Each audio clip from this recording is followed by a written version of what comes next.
हम तुम्हारे हैं, तुम्हारे सनम. So hello and welcome to my YouTube channel once again. Today is the part 3 of research aptitude UGC NET paper 1.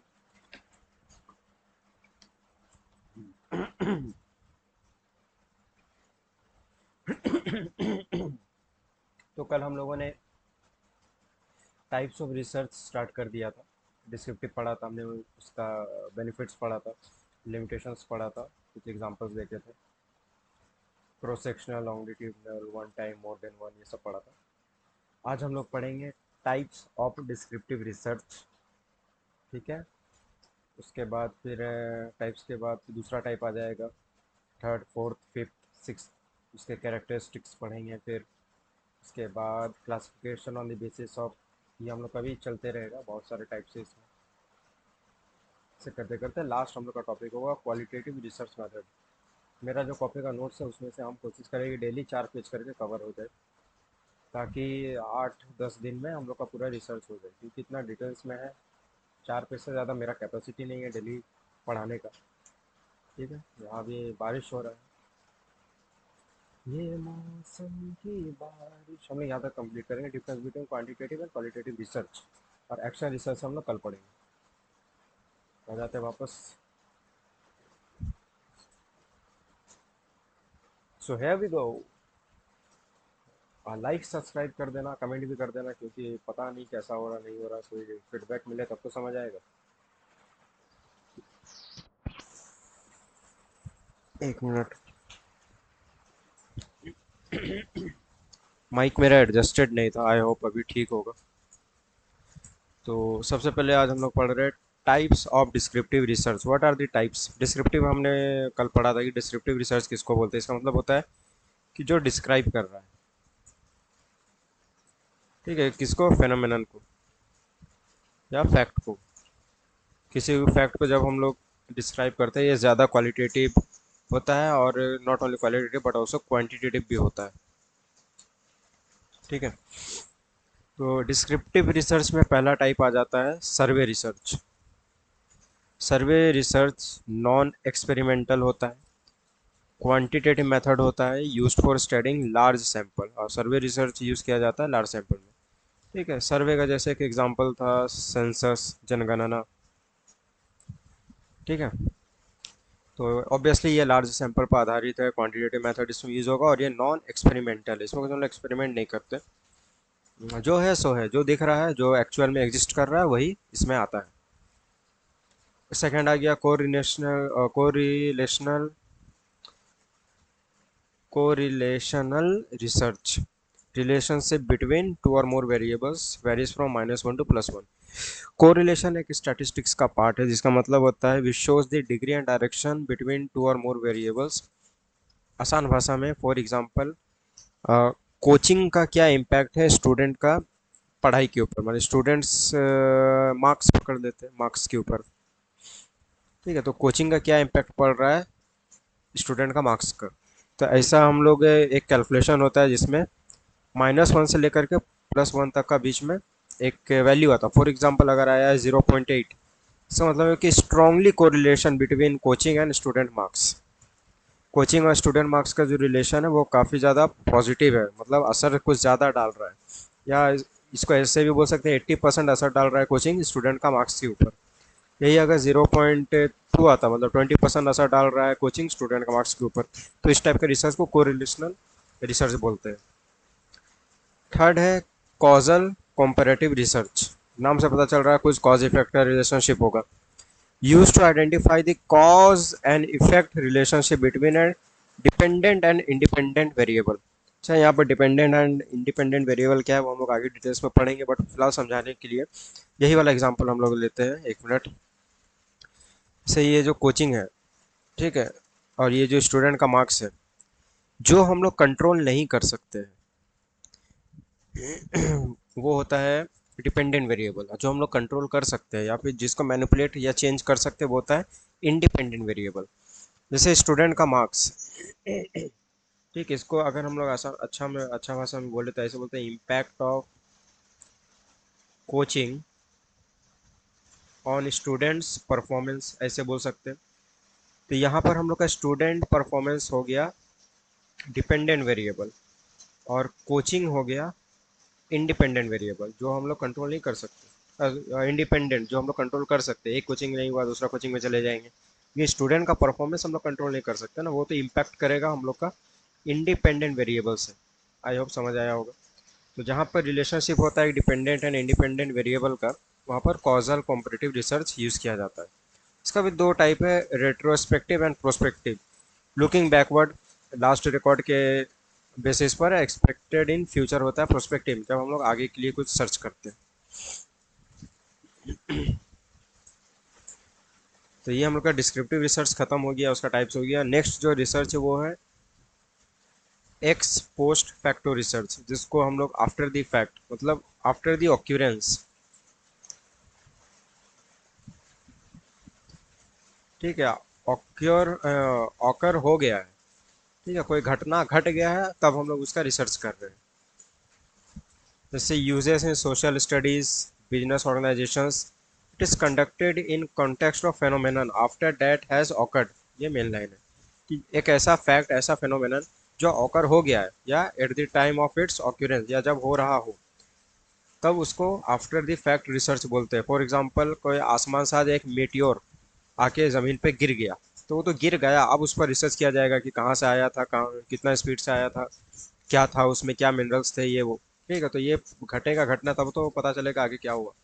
तो इस type का रिसर्च को हम लोग आफ्टर द फैक्ट रिसर्च बोलते हैं।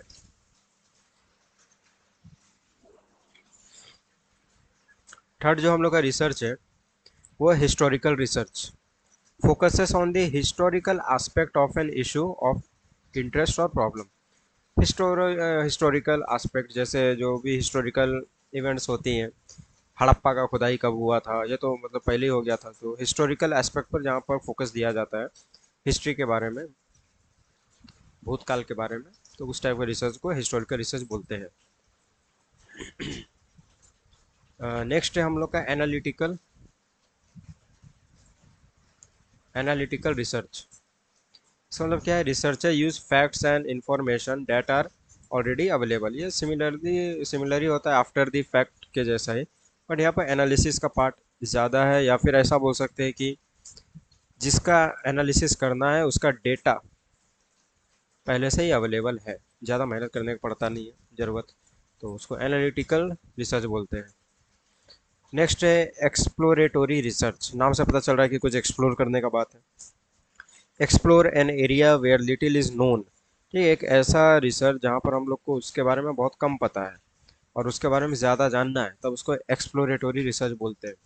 इसका एग्जांपल आ जाता है पायलट स्टडी। पायलट स्टडी मतलब एक ऐसा स्टडी जहाँ पर उसको बस जस्ट ट्राई किया जा रहा है। जैसे पायलट एपिसोड होता है, कोई नया सीरियल आ रहा है टीवी के ऊपर, तो अभी तो पता नहीं है कि वो सीरियल चलेगा कि नहीं चलेगा, तो एक काम किया, उसका एक पायलट एपिसोड बनाए और उसको टीवी पर चलाए। अगर वो चल गया तो ये मान लिया जाता है कि ये आगे भी और इसका एपिसोड्स अच्छा चल सकता है, तो वो पास हो जाता है। तो सिमिलरली टाइप में ये भी उसी टाइप का कुछ रिसर्च है कि पहले छोटा सा करके देखते हैं, अगर वो सक्सेसफुल हो गया तब उसको आगे और डिटेल्स में करेंगे। Undertaken to decide whether it's worth carrying out a detailed investigation और नॉट। ठीक है, ये पता चल जाता है कि आगे अगर एक छोटा सा एक्सपेरिमेंट करते हैं, छोटा सा रिसर्च करते हैं, अगर वो काम कर गया, इसका मतलब उस पर और ज़्यादा डिटेल्स देने से हम लोग को ज़्यादा आइडिया पता चलेगा। जैसे एग्जांपल इसका डेल्फी टेक्निक। डेल्फी टेक्निक में होता ये है कि एक ग्रुप ऑफ एक्सपर्ट्स होते हैं जो अपने अपने राय रखते हैं वहाँ पर, और उसके बेसिस पर कोई डिसीजन लिया जाता है। तो ये भी एक टाइप का एक्सप्लोरेटरी रिसर्च है।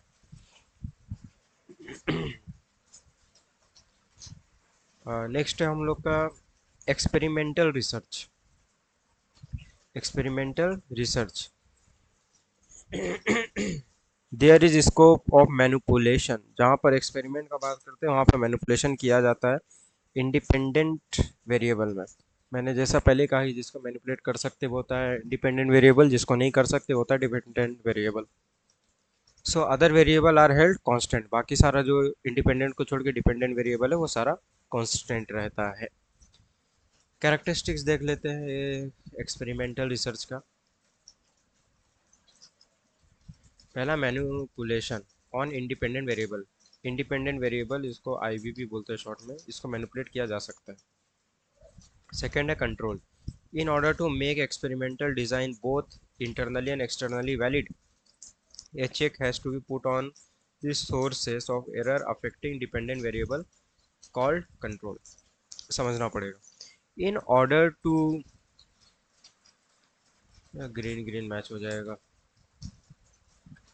इन order to make experimental design both internally externally valid, internally और एक्सटर्नली मतलब जनरलाइज हो या फिर एक छोटे एरिया में हो, उसको अगर वैलिड करार देना है। A check has to be put on the sources, माने जो सोर्स है, जो डेटा है जहाँ से कलेक्ट किया गया है, उसको चेक करना पड़ेगा। Of error affecting dependent variable, कहीं कोई ऐसा इफेक्ट तो नहीं है जो डिपेंडेंट वेरिएबल को पर असर डाल रहा है, इम्पैक्ट डाल रहा है। ठीक, जब ये सब हम लोग करते हैं, चेक करते हैं, पता करते हैं, ठीक है, जब चेक कर रहे हैं, पता कर रहे हैं, तो इस प्रोसेस को कंट्रोल में गिना जाता है। कि हम लोग ऐसा नहीं कि बस छोड़ दिए कि अब जो होगा देखा जाएगा, नहीं, हम लोग कोशिश कर रहे हैं कि जितना कम से कम गलती हो वहाँ पर। ठीक, तो ये कंट्रोल भी एक्सपेरिमेंटल रिसर्च का बहुत बड़ा पहलू है। थर्ड जो हमारा पॉइंट है वो है random assignment. Means each participant has an equal chance of being selected in A group. Random assignment मतलब जो पॉपुलेशन है, पॉपुलेशन में सब आ जाता है। अब अगर मेरे अंदर बायस होगा, मैं चाहूँगा कि मेरे को बस वही लेना है जो सबसे अच्छा रिजल्ट देगा, तो वो बायसनेस हो गया। ये रैंडम असाइनमेंट में बोला गया है कि रैंडम ही होना चाहिए, जो भी ग्रुप सेलेक्ट किया जा रहा है सबके पास इक्वल चांस होना चाहिए सिलेक्ट होने का।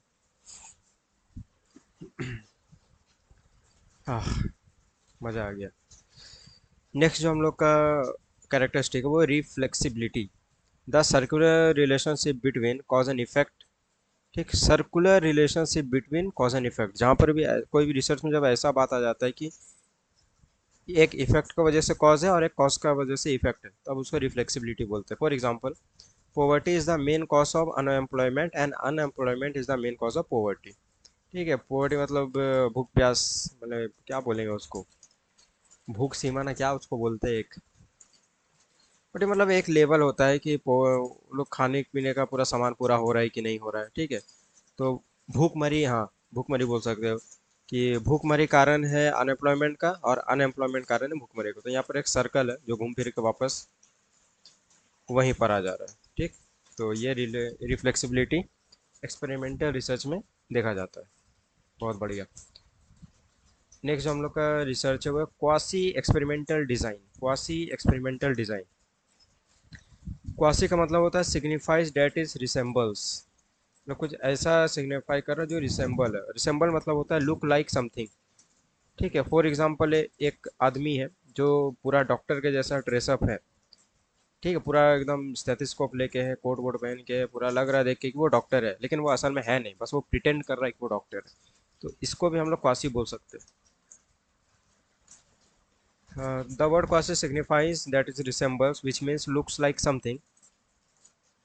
एक्सपेरिमेंटल रिसर्च मतलब एक ऐसा रिसर्च जो दिखने में लग रहा है कि वो एक एक्सपेरिमेंटल रिसर्च है। There is scope of manipulation, obviously यहाँ पर जो दिखावा हो रहा है यहाँ पर मैनिपुलेशन हो जाएगा।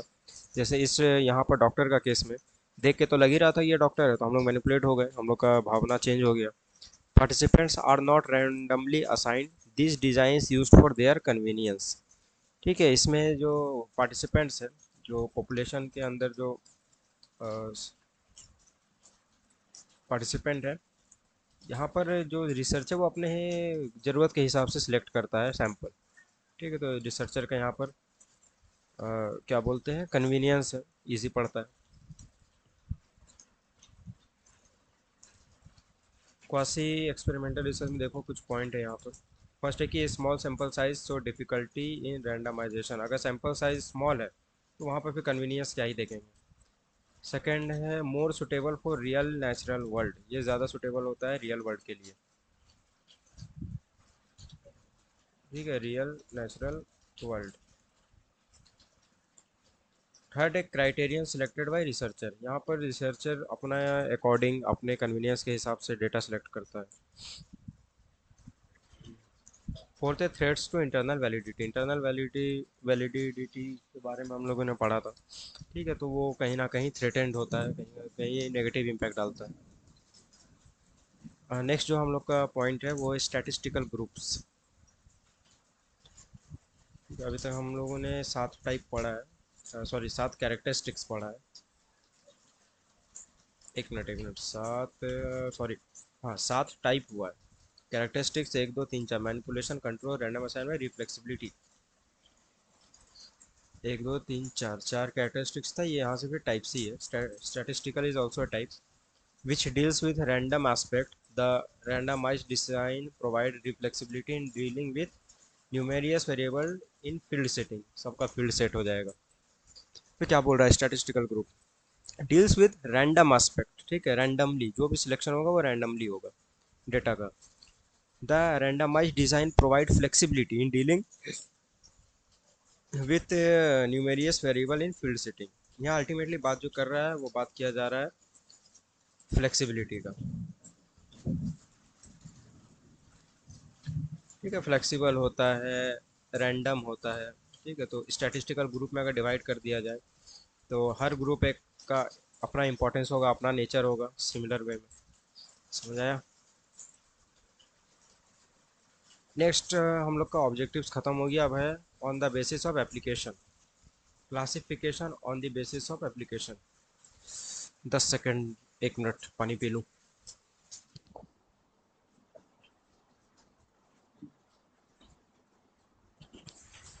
दीवाना हुआ पागल,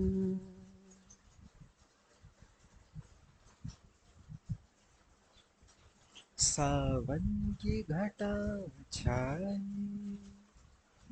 ये देख के बादल गरजा, ली प्यार ने अंगड़ाई।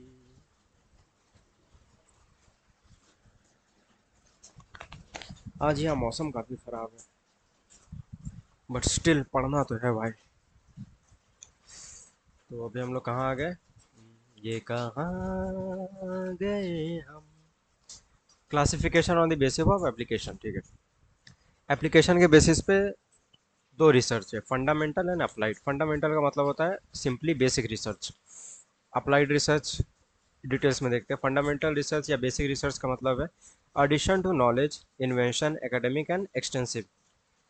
बेसिक से एडवांस की तरफ जब हम लोग मूव कर रहे हैं, कुछ पता लगा रहे हैं, तब वो फंडामेंटल रिसर्च हो गया on the basis of application. Applied research मतलब solution to existing problems, innovation, practical use and intensive. ये एक्सटेंसिव होता है बाहरी, और यह होता है इंटेंसिव अंदर ही, ठीक है। सॉल्यूशन प्रोवाइड कर रहे हैं एग्जिस्टिंग प्रॉब्लम्स को, कुछ इनोवेट करने की कोशिश कर रहे हैं, अप्लाई कर रहे हैं, जो सीखे हैं उसको अप्लाई कर रहे हैं कि इससे क्या कोई सोल्यूशन निकल सकता है।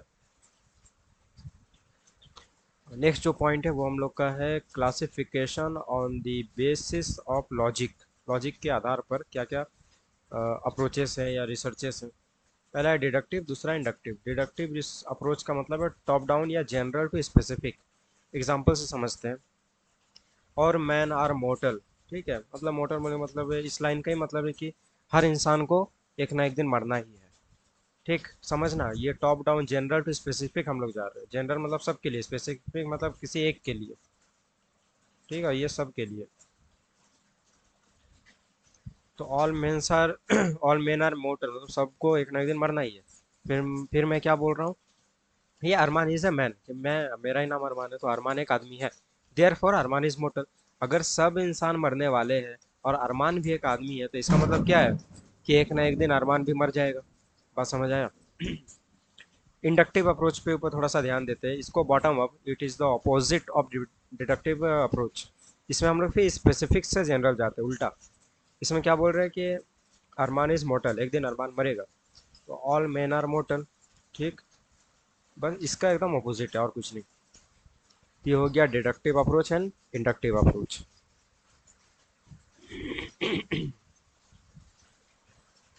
और नेक्स्ट जो बेसिस है क्लासिफिकेशन का वो है classification on the basis of inquiry mode. Inquiry के आधार पर पहला स्ट्रक्चर्ड, अनस्ट्रक्चर्ड। स्ट्रक्चर्ड में क्या है, everything in structure such as objective, design, sample and the questions that a researcher plans to ask of respondents is predetermined। Structure है तो आसान भाषा में हर चीज़ एक स्ट्रक्चर में होगा, पहले से डिसाइडेड होगा, प्री डिटरमाइंड होगा, चाहे वो ऑब्जेक्टिव हो, डिज़ाइन हो, सैंपल हो, क्या क्वेश्चंस होना है, रिसर्चर का प्लान हो, ठीक है, तो सब कुछ प्री डिटरमाइंड होगा। क्लासिफाइड अंडर क्वांटिटेटिव रिसर्च, इसको हम लोग जनरली क्वांटिटेटिव रिसर्च में इंक्लूड करते हैं। सेकेंड है unstructured approach, classified under qualitative research allows flexibility more appropriate to explore the nature of a problem। इसको जनरली अनस्ट्रक्चर्ड है, मतलब कुछ भी प्री डिटरमाइंड नहीं है, जैसा हो रहा है, जैसा दिख रहा है, जो है जैसा है उसको वैसे प्रेजेंट करना, तो ये क्वालिटेटिव में आ गया। फ्लेक्सिबल होता है, मोर अप्रोप्रिएट होता है एक्सप्लोर करने में, the nature of A explore the nature of a problem, ठीक है, तो प्रॉब्लम का जो नेचर है उसको एक्सप्लोर करने में ईजी पड़ता है। तो हो गया ये on the basis of inquiry, qualitative and quantitative. या और भी अभी नेक्स्ट वाला पॉइंट में डिटेल्स में।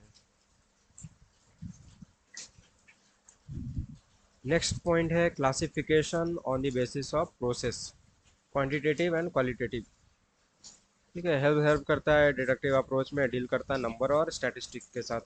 क्वालिटेटिव हो गया deals with words meanings, allows researcher to explore the concept experience in an exhaustive manner.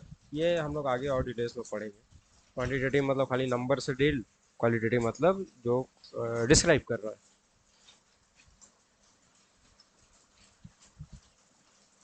फिर देखिए क्वालिटेटिव रिसर्च का मेथड क्या है। इन डेप्थ इंटरव्यू, मतलब डीपली इंटरव्यू लेने से भी क्वालिटेटिव एस्पेक्ट पता चलता है। फोकस ग्रुप 6 और 10 पार्टिसिपेंट, 6 और 10 पार्टिसिपेंट मिलकर ग्रुप बना लिया, उसमें हम लोग डिस्कशन कर रहे हैं। Narrative research to review the literature, literature मतलब जो एग्जिस्टिंग नॉलेज है, कोई अगर एग्जिस्टिंग नॉलेज है उसके ऊपर हम लोग पढ़ के रिसर्च कर रहे हैं, कुछ पता लगा रहे हैं, कुछ नया फेनोमेनन खोज रहे हैं, तो वो नैरेटिव रिसर्च में आ गया। फेनोमेनोलॉजी, फेनोमेनोलॉजी मतलब होता है examines human experiences through the description provided by the people involve. कुछ ग्रुप ऑफ पीपल है वो जैसा डेटा दे रहे हैं उसके आधार पर हम लोग कोई कंक्लूजन ड्रॉ कर रहे हैं, वो आ गया फेनोमेनोलॉजी में। फिफ्थ है एथोनोग्राफी, एथोनोग्राफी मतलब मीन्स लर्निंग फ्रॉम पीपल, जो पीपल है जिसके ऊपर रिसर्च किया जा रहा है या जो आंसर्स कर रहे हैं उनसे अगर कुछ सीखने को मिल रहा है, जैसे एक स्टूडेंट, स्टूडेंट सीखता है अपने टीचर से, ठीक है, तो ये एथोनोग्राफी हो गया। नेक्स्ट हम लोग का सीमियोटिक्स, वर्ड थोड़ा सा कॉम्प्लिकेटेड है बट समझना तो होगा, देखना तो होगा, क्या पता क्या आ जाए। Semiotics use to uncover hidden meanings in the message through decoding, देखिए इसमें डिकोड, आसान भाषा में बोले तो डिकोड का बात किया जाता है, डिकोड किया जाता है कुछ ऐसा हिडन मीनिंग्स जिसको डिकोड करने पर ही पता चलेगा। फिर है ट्रांसफॉर्मेटिव या emancipatory paradigm, focus on the view that reality is shaped by culture polity economics race gender etcetera.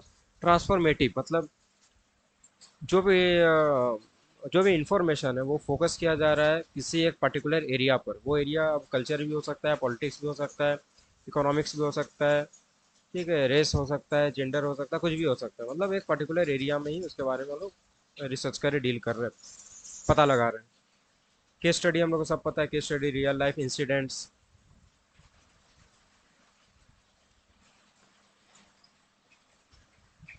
Real life incidents के आधार पर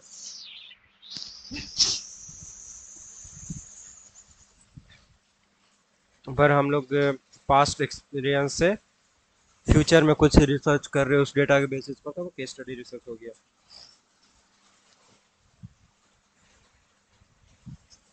नेक्स्ट जो है content analysis, also known as text analysis भी इसको बोलते हैं, लिंक है डायरेक्ट ये text link with text analysis, यहाँ पर लग रहा कुछ मिस्टेक हो गया है लिखने में। अच्छा एक मिनट इसको देखना पड़ेगा।